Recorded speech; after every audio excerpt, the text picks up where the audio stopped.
Hi, I'm Sam, an OpenSciEd facilitator and teacher. The materials in this lesson can be a bit intimidating at first because it's the big finish. But later on, I'll show you how I was able to handle everything and stay organized. This lesson is the key to the whole unit. It's the victory lap where everything clicks. So I want to break it down for you piece by piece. How did we get here? In the last lesson, we investigated various organisms and generalized that all animals perform similar chemical reactions to get energy from food.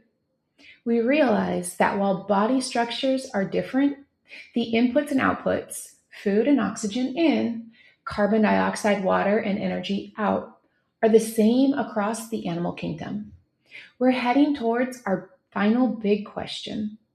What questions on our driving question board can we now answer? In this lesson, we're using everything we know to explain the incredible phenomenon of how a bear survives for months without eating. Let's take a look at the lesson at a glance to see how we get our students there. This is a 2-day putting the pieces together lesson. We're moving from collective consensus to individual application. And there's about 25 minutes of prep time in which you will want to have copies of the bear assessment ready for day 2. I'm going to break this lesson down into 3 manageable chunks so that the facilitation of this lesson seems more manageable. Let's take a closer look at each of these loops. This is loop 1, which includes parts 1 and 2. It's where we revisit the driving questions board. We hold a science circle to review our driving questions board. We identify answered questions with sticky dots and document our consensus on a takeaways board. We realize that we've answered the vast majority of our original questions, and this builds immense student agency and pride. So, seeing our collective process and progress gives students the data and confidence that they will need to update their personal records and trackers, which happens in loop 2. Loop 2 is part 3. We are now at the end of day 1. In loop 2, students will update their 2-column progress trackers one last time, reflecting on the unit's big ideas. Students will clarify their personal understanding of how matter and energy flow through an organism. This is motivating because now that students have consolidated their notes, they are ready to apply this knowledge to a brand new complex scenario, hibernation. And that brings us to day 2, our final loop. Loop 3 is parts 4 and 5. It is the application and reflection. In this loop, students complete the brown bear hibernation task and reflect on their growth as learners. We figure out that our model shows how matter is rearranged to release energy and how stored fat allows for survival. This reflection sets the stage for Unit 7.4, where we pivot from how animals to how plants get their food. So, to summarize, we figured out a lot. On day 1, we figure out that we've learned a lot and are now ready to take what we've learned and apply it to something new, bears surviving hibernation. And on day 2, we figure out that we are now ready to move on to our next unit, 7.4, matter cycling and photosynthesis. Let's take a look at 2 key moments in the lesson. The first key moment happens in part 2. This is where we revisit our driving questions board, our DQB. This is the celebration phase of the unit. This is a vital formative assessment moment. Use the takeaway board to record class answers. Remember, it's not just about what they know, but about recognizing that they were the ones who found the answers. Help your students to see that. Following the teacher's guide, give each student 3 to 5 small sticky dots. Have them walk up and dot questions that they think they can now answer. This makes the what we can answer discussion visual and much faster than reading every note aloud. If you see partial understanding here, this is your last chance to clarify before the summative task. The second key moment happens in part 4. This is the brown bear hibernation task. Students use the 3 dimensions to explain how bears survive hibernation.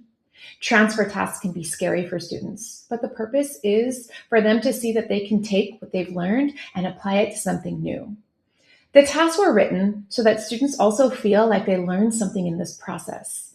So think about the introduction of this assessment like another mini anchor phenomenon. Initially, students will be worried when they see this assessment, and you may hear things like, wait, what? We haven't learned about bears. Help your students to see that the bears hibernating is very similar to McKenna. In the models, you are looking to see that they can show the matter rearrangement, fat and oxygen in, carbon dioxide and water out, and the energy is released. OpenSciEd does offer support. First, there are 2 versions of the bear assessment. Version 1 is the standard task, while version 2 includes a pre-made gotta have it checklist and provided components to help the students who need more support with the modeling process. Second, the materials include an answer key that highlights specific look-fors for student responses. There is also a dedicated rubric provided to help you grade the integration of the SEPs, CCCs, and DCIs fairly. Here are some strategies I use when teaching this lesson to make it more successful for my students and really for myself. Let's start by taking a look at part 4. Something I do for my students is to scaffold the assessment. Now, this doesn't mean that I change the assessment. First, I don't hand it all out at once. It's overwhelming to see a packet of questions about bears when we haven't even talked about bears yet. Hand out just the first page and help them to see that the bears is just like McKenna. Give small groups time to make sense of the data table. Then move to a science circle to discuss question 1. This isn't cheating. We've been making sense of things together all unit. Let them talk for 5 to 10 minutes. No writing in the circle. Then send them back to write. This acts like a Kahoot or a review game. You're previewing the concepts together. Keep your final consensus model from lesson 13 and your word wall prominently displayed. I allow my students to use their notebooks and anything posted around the room. These are tools they created. None of these documents give away the answer to the bear mystery, but they provide the scaffolding students need to express their ideas. If students struggle with the model, which is question 2, do a gallery walk during the assessment. Seeing how a peer modeled the rearrangement of matter helps them apply those ideas to their own work. And again, this isn't cheating because the way we make models is how our brain interprets things, and nobody's model is going to look exactly the same. Let's take a look now at some grading tips. I suggest that you grade questions 2 and 3 together because often a student's model, which is question 2, will show their understanding of what they've written in the explanation, question 3, or what they've missed, and vice versa. Or maybe you want to consider asking the students to choose which question they want you to grade, because grading 1 of 4 questions is probably way more manageable than grading all 4 questions. Ask the students to tell you which one are they most proud of and try grading that one.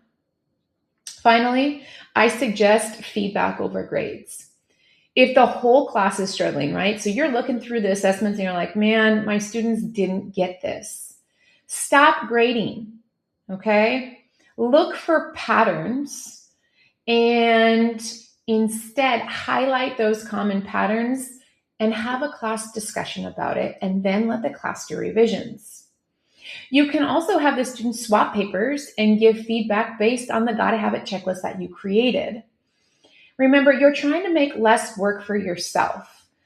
And also, don't think that if your students did poorly the first time, that you have to create a whole new assessment.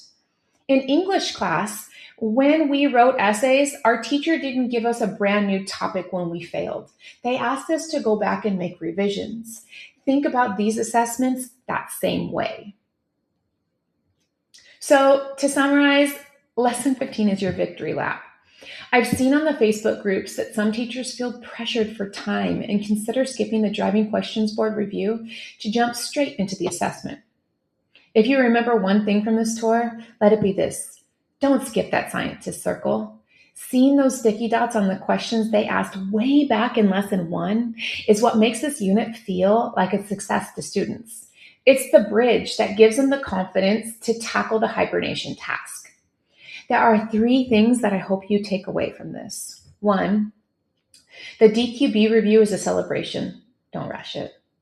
2, collaboration during assessment, like gallery walks or circles, isn't cheating, it's sense-making. And 3, use the provided answer key, the look-fors, and version 2 scaffolding to make the assessment process smoother for both you and your students. This lesson actually becomes one of my favorites to teach because you finally see all those light bulbs go off at once. You've done the hard work, and now you get to see it all pay off. That's all for now. In the next unit, 7.4, we're going to flip the script and ask, if animals need food to survive, where does that food actually come from? We'll see you there. Happy teaching.